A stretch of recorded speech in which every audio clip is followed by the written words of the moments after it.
As we get started, I just want to go ahead and normally I don't bring my phone up here, but I got this little thing set on buzz just in case. So if y'all see me stop, that's why. Other than that, she shouldn't know. She knows where we are. She's all good, but Nicole's at the hospital with Janie right now, so just making sure everything's okay. The other thing is, if I have to rely on my notes a little bit, hope you forgive me. I'm a little scatterbrained. It's been a long week, but y'all don't know how excited I've been for what we're getting into today. Today, if you go ahead and turn in your Bibles to Hebrews chapter 1. Hebrews chapter 1. And we're going to begin reading the first 3 verses in Hebrews chapter 1. And I've been excited about it. We're going to start working through the book of Hebrews on Sunday mornings. And the reason, I'll just show my cards. If I had to pick what was my favorite, probably my favorite book in the Bible, it would be Hebrews. Definitely in the New Testament. And I know a lot of people, they like Romans. Romans is fantastic. But I really, really love Hebrews. And you're going to see why. Because this book is, as all of them are, but this one, all throughout it, you're going to see Jesus. In fact, that's what it's all about. If you've seen the title slide just a second ago, the theme for all of Hebrews really is Jesus is greater than. Jesus is greater than, right? He's going to be greater than angels. He's going to be greater than the priests. He's going to be greater than Moses. And that's kind of what this writer is going to be talking about. Just a few background of Hebrews. We don't know who the author was, and that's okay, right? Some people think maybe it was Luke. Some people think it was Paul. Some people think it was Apollos, which you hear about him some in the New Testament, but it doesn't make much sense for him here. But we don't know who the author is. We really don't know who the audience is. See, every other letter in the New Testament is mainly written to a church or to a person. Timothy, Titus, written to people. Ephesus, Philippians, written to churches. Hebrews, not a church. All we know for certain is that this was a group of Jews, hence the name Hebrews. That's why it's got its title. And the reason they think that is, number one, it says the Jews in the dispersion, but it also mentions so much Old Testament. There's no New Testament book that has as much Old Testament in it as Hebrews. And so whoever this audience was, they knew their Old Testament well. Otherwise, he wouldn't be sharing all these different stories. He wasn't talking to a bunch of pagan Gentiles. He was talking to Jews. So we know our audience, sort of, and we don't know the author, but we're going to see throughout it. Hebrews chapter 1, an awesome, awesome picture of Jesus. Before we get into it, you'll hear this name a lot. You've heard it from him before. C.S. Lewis, who's been a writer that has just meant a lot to me, impacted me a lot. He wrote the famous Chronicles of Narnia book series. It's really for children, but it's fantastic if you read all the way through it. And in one of the books, Prince Caspian, this is what happens. Lucy, who's one of the young ladies in the story, she's caught up in her spiritual quest, and she saw the Lion in the Lion, the Witch, and the Wardrobe, the Lion, which is Christ. Aslan is his name. And so he's shining white and huge in the moonlight. And in a burst of emotion, Lucy rushed to him. She buries her face in the rich silkiness of his mane, whereupon the great beast rolled over on his side, so that Lucy fell, half sitting and half lying between his front paws. He bent forward, and he touched her nose with his tongue, and his warm breath was all around her. And she gazed up in the large, wise face. "Welcome, child," he said. "Aslan," said Lucy, "you're bigger." Bigger than the last time she'd seen him. He says, "That's because you're older, little one," answered he. "Not because you are?" And he says, "I'm not. But every year you grow, you will find me bigger." And that's going to be the same is true for us. So we may know Jesus, but as more and more we grow, the picture of him you see, he's not changed a lick, but he's going to seem bigger and bigger. And it's my prayer that's what we're going to see as we go through Hebrews. And so here in Hebrews chapter 1, verse 1, follow along as we read the first 3 verses. Long ago, at many times and in many ways, God spoke to our fathers by the prophets. But in these last days, he's spoken to us by his Son, whom he appointed the heir of all things, and through whom also he created the world. He is the radiance of the glory of God and the exact imprint of his nature. And he upholds the universe by the word of his power. After making purifications for sins, he sat down at the right hand of the Majesty on high. Will you pray with me? Lord, thank you for this word. God, I pray that you give me your words, speak in and through me. And Lord, let us see you today. We ask this in Jesus' name. Amen.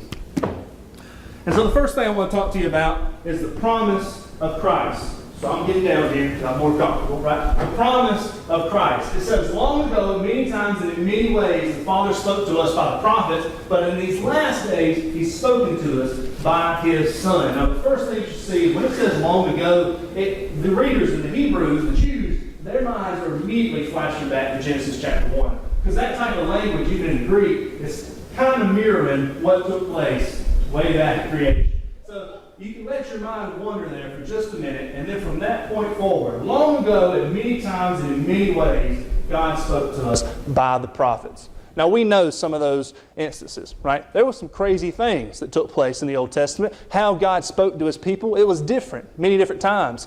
We've been going through like a biblical theology on Wednesday mornings. Just here recently, we see that there was Joshua. He runs into this vision of a man that's dressed up as a commander of the Lord's army. Many speculate could mean a Christ figure before, of course, Christ took on flesh, because He is the commander of the Lord's army. You got Moses. He's walking around in the wilderness and there's a bush on fire. God speaks to him out of that. So we got a burning bush.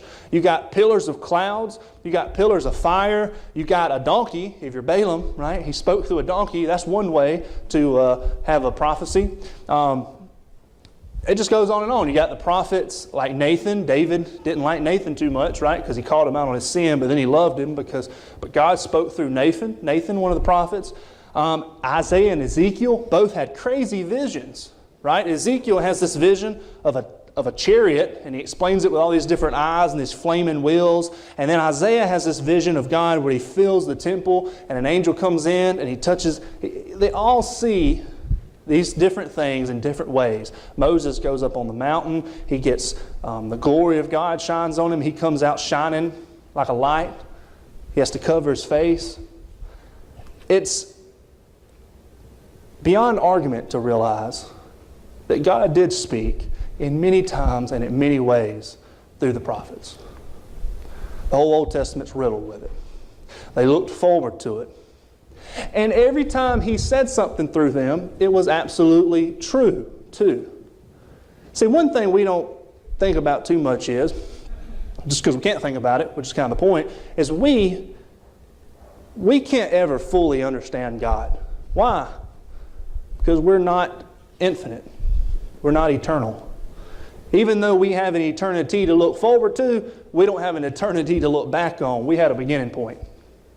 Right? So we're never going to fully understand it. So that doesn't mean that when a prophet came up, he said something about God and it was just, this is all God. Right? This is Him completely. Right? They couldn't do that. They just got bits of truth here and there. Bits of direction, bits of truth. And God revealed Himself. He showed the people who He was in the Old Testament. If you read through the Old Testament, many people like to think, well, God in the Old Testament was different than God in the New Testament. People that think that don't really believe their Bibles much. Why? They say that because, well, the God in the Old Testament, He killed all those people. When they took over the land of Canaan, He said, wipe them out. And then they jump to the New Testament and they're like, well, Jesus would never do that, right? He's got the picture with the long flowing hair and the beard, and kids are running up to Him and He's just taking them. Jesus is the nice, meek one. I think I might went off. I'll yell at you. Jesus is the nice, meek one, and there's these two pictures we got. But they're not different. God didn't change from one to the other. Even in the Old Testament, He shows nothing but grace and mercy. Because really, His people, the Jews, they should have been wiped out.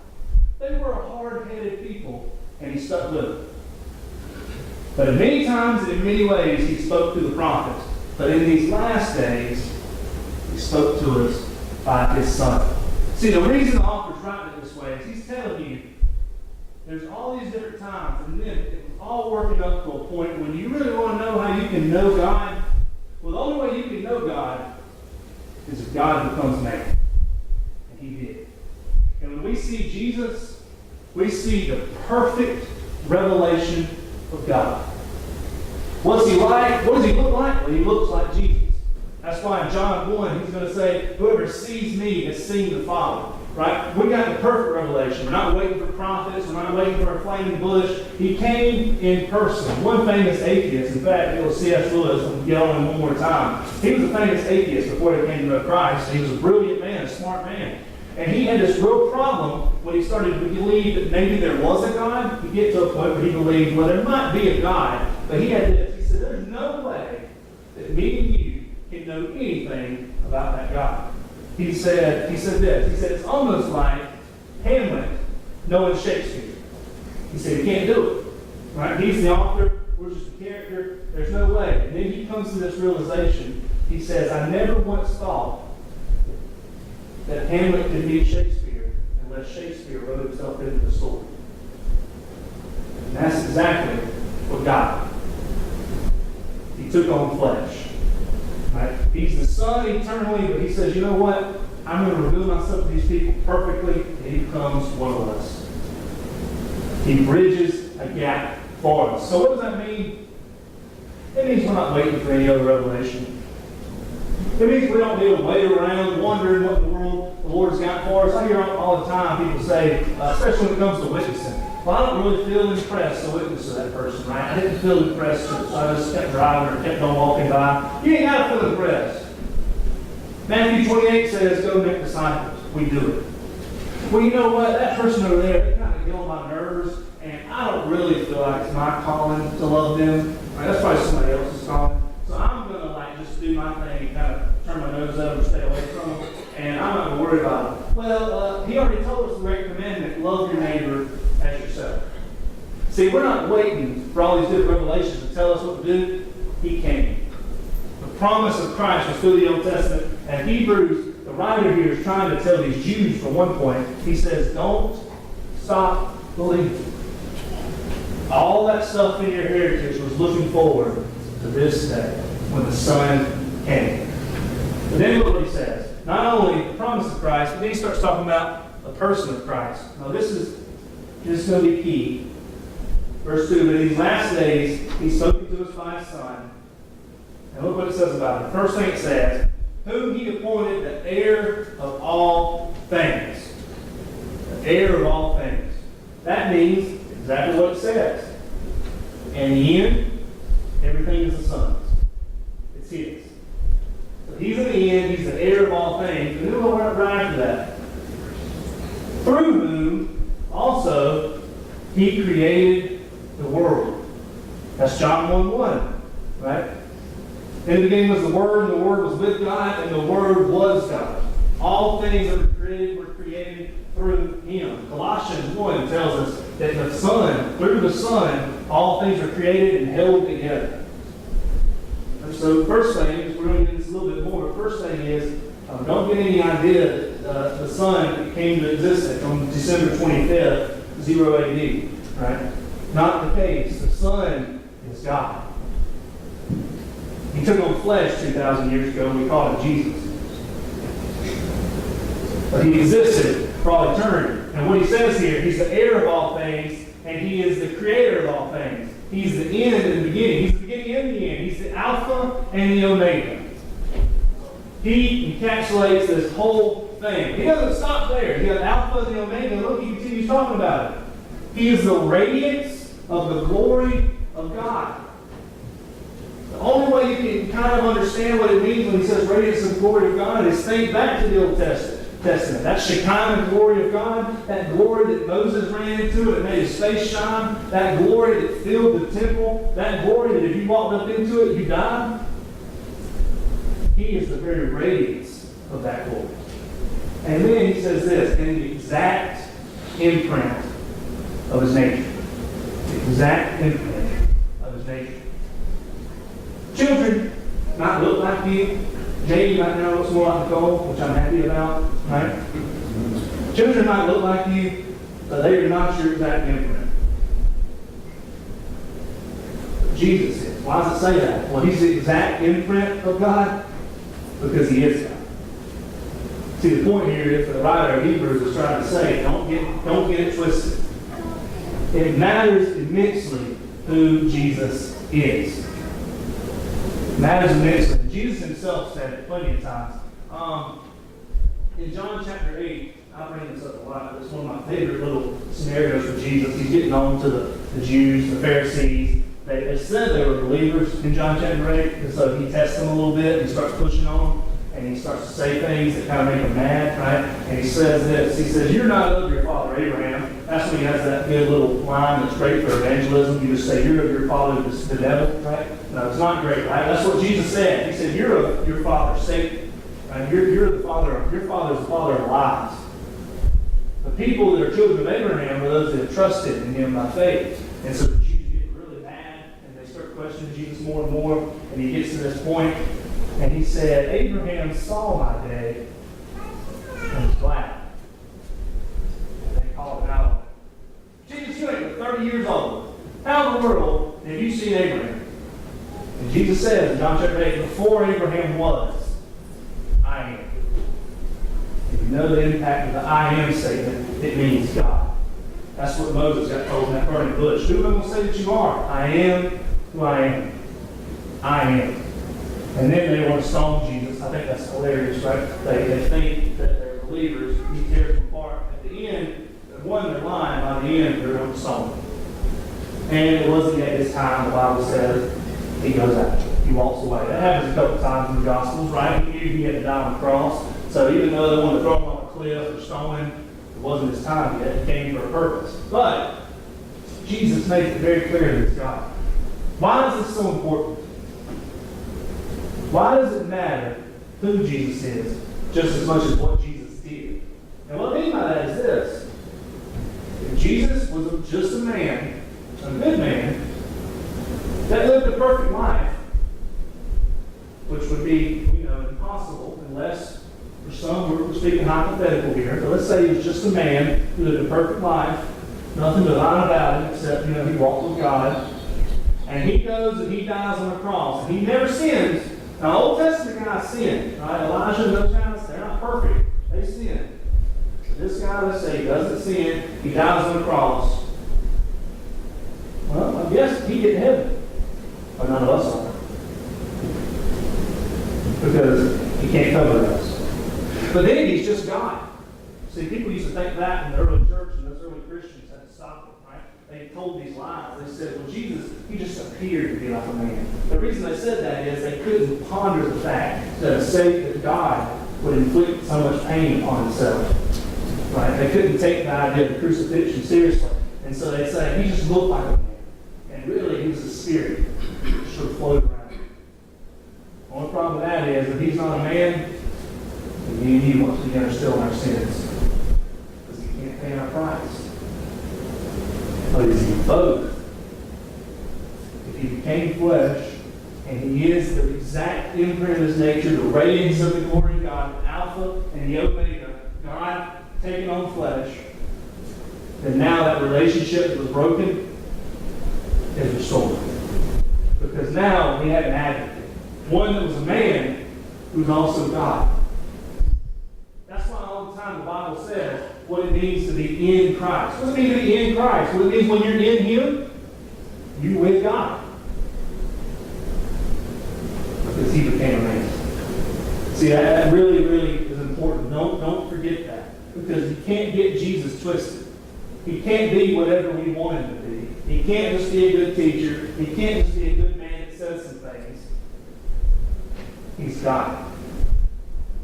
And that makes the gospel 10,000 times sweeter to me. Because he didn't just pick some random man and say, I'm going to choose you, you're going to be born, and you're going to suffer, and they'll hang ornaments on a tree one day and think about you. And they'll get to know me. No. God looked down upon us. He saw that we couldn't do it on our own. And so he decided to do it himself. He became us and took his own wrath, the wrath of God, so that me and you would have. Don't ever think God doesn't care about you. He shows you on the cross.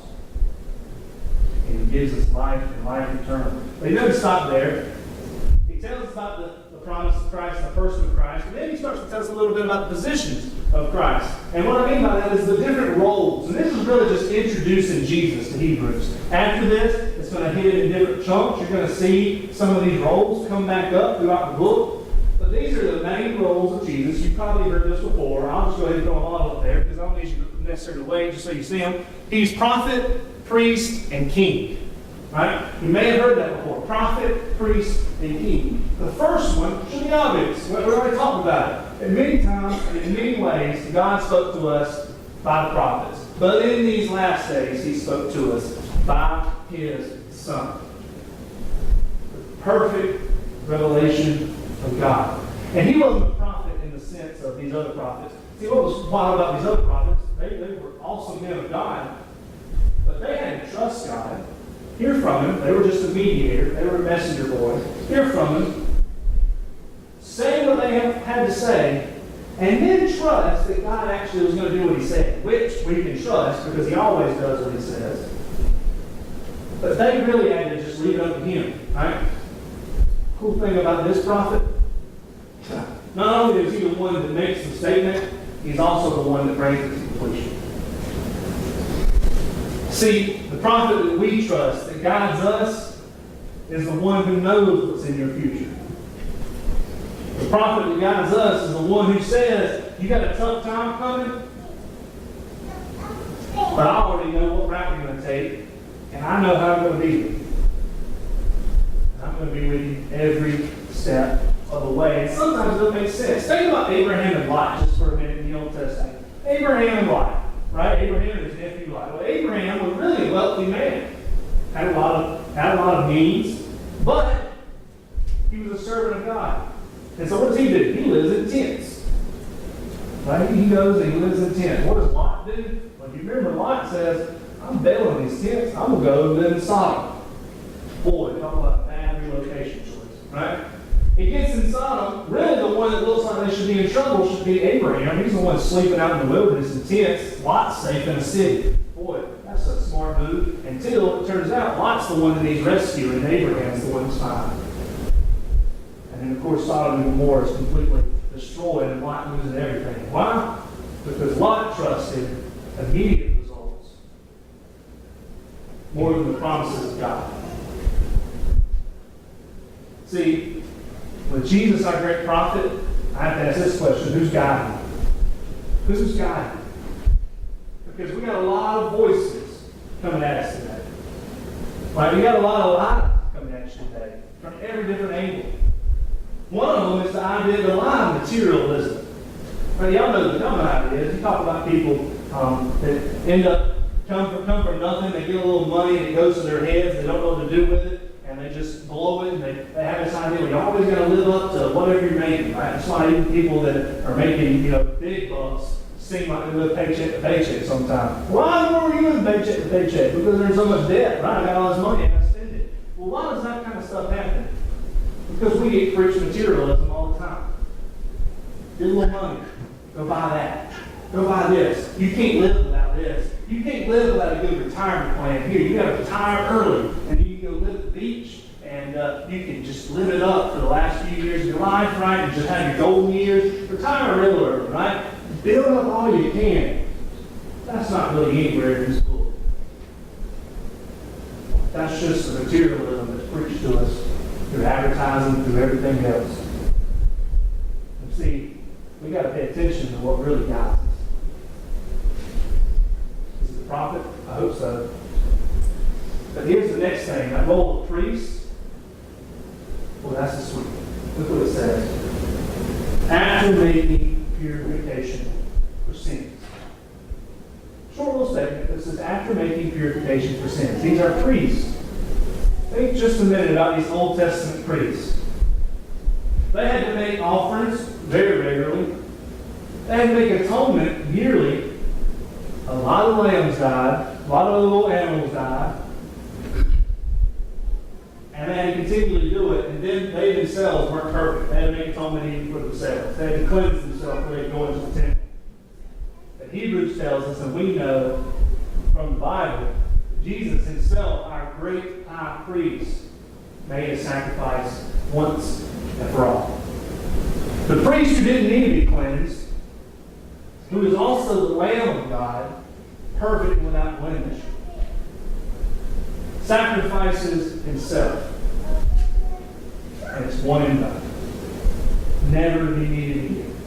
No more lambs going to the slaughter. No more of us following Leviticus and going and taking out some pigeons and stuff just because you did something wrong. Why? because he laid down his life for us. The perfect priest. And when he does that, he makes it possible for you to have that relationship with God. That veil that was torn in the temple when Jesus died on the cross was saying, no longer is there any separation if you're in me. I paid this price. It's kind of funny when you become, I found when I went into the ministry, everybody asks you to bless the food or like pray something. It is just, it's ridiculous. One time I went, I just started in youth ministry. I was young and in college, and I went to a company picnic with my dad, which I worked with the company too, but not that long. They didn't really know me that well. And I went to the company picnic. Dalton, pray for us. Sure, okay, right? I know I used to go to Thanksgiving at my grandma's, and we always had, if you don't have anybody in the ministry in your family, you normally have that one older guy who's kind of devout, and he's probably the one we got to ask him, right? And so he's always got to pray, right? And it was my Uncle Joe, and then all of a sudden, oh, Dalton's the minister, pass it off. Dalton, pray for us, right? And there's never really any harsh intentions in it, I understand that, but the message behind it can be kind of harmful. Because the message comes out this way to some people, and I always thought of it. It comes out, let him pray. His prayer's better than ours. No, Daddy. I got no secret connection. Nobody does. We are all priests because of what Jesus did. All of our prayers get to him. You don't have to go through anybody anymore because all you've got to go through is Jesus. If we were to go through somebody, I would be a priest, right? We go do confession, all these different things, but we don't do that. Why? Because you're a great high priest, angel of Christ. You're a great high priest. You know what? You can even tell Jesus to pray for you, and the funny thing is, you can tell it, and he's already praying for you. Right? Because he's ever making intercession for you. He's constantly up there thinking about you, praying for you, watching over you. And because of him, Hebrews chapter 4, I myself, I love this book so much. Hebrews chapter 4, it says you can boldly enter into the throne room of grace. Why? Because Jesus broke down all those barriers. You ain't got to go through anybody anymore. There's no sacrificial system. There's just the one who is slain. That's a victory. And you have him as your priest. And then finally, he's a king. It says, and after he made purification of king for sins, he sat down at the right hand of the majesty on high. A sitting down position is a position of power. Think about the movies you might have seen before. Yeah, you watch any kind of movie, you see like an executive that's on some top office in a skyscraper, who's always like kicked back in his chair, he's the one in power, right? Maybe you ain't watching real good movies and you're watching the old Godfather movie, right? Godfather's always sitting in his chair and hanging out with his ring, right? Why is he sitting down? Well, because you don't have to worry about being vulnerable in a sitting position when you ain't vulnerable a lick. Right? Most people, if you're on guard, you get up. Jesus ain't worried about it. He's sitting down. Now think about that. The mess of this world that he's up, putting his hands, oh gosh, sure this all worked out. He's sitting down. Why? Because he's a king. And nothing is going to challenge him. And nothing is outside of his control and his power. He's in charge. And so we got who guides us? Well, the great prophet. Who do we trust in? Who's there for us? Our great priest. Who do we serve? Our great king. Better than any earthly king, better than any other biblical king. The king everybody was looking for. The shoot from the stump of Jesse. The one from the line of David. His kingdom's going to be forever. We were looking for Jesus. And now he's sitting down on high. And now he's in control. And nothing is going to falter his plans. And so, as we see these different roles of prophet, priest, and king, we got to think for just a minute, do we really have anything to worry about? See, this king, He's not a harsh king. And unless you haven't trusted in it and what he did for you on the cross as your great high priest, when he comes back, you ain't got a thing to be scared of. Because he's a good king. He watches over those that are his. He brings us into victory. And the key here is, if we really believe all of these different things, then what should stop us from getting busy with what he has for us? From serving him without any restrictions. See, we put a lot of restrictions on him, on our service sometimes. But why would we do that? Jim Elliot was an old missionary, he was a martyred missionary. I can't remember the name of the village he went to, but he went to this village, they flew in, and if I'm not mistaken, they ended up finding him floating down a river with spears on him. Right? I think he was the one that was speared and killed by the people that he went to share Christ with. Well, now they know Jesus. They still became to know Jesus. But he had a famous quote, and this is what he said. He is no fool to give what he cannot keep to gain what he cannot lose. Think about that. He's no fool to give what he cannot keep to gain what he cannot lose. See, your life, it is precious. We believe in the sanctity of life. But it's really not in your hands. You can find all you want, but you can't keep it. It may come earlier, hopefully not. A death can come earlier than we want it to sometimes.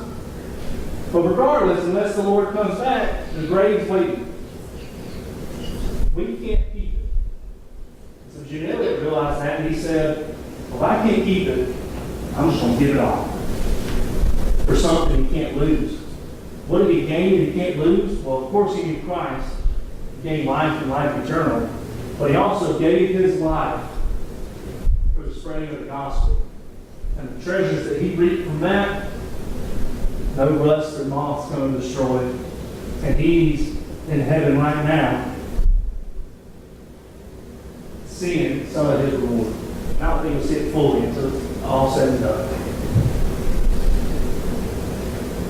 He is no fool to give up what he can't keep, to gain what he can't lose.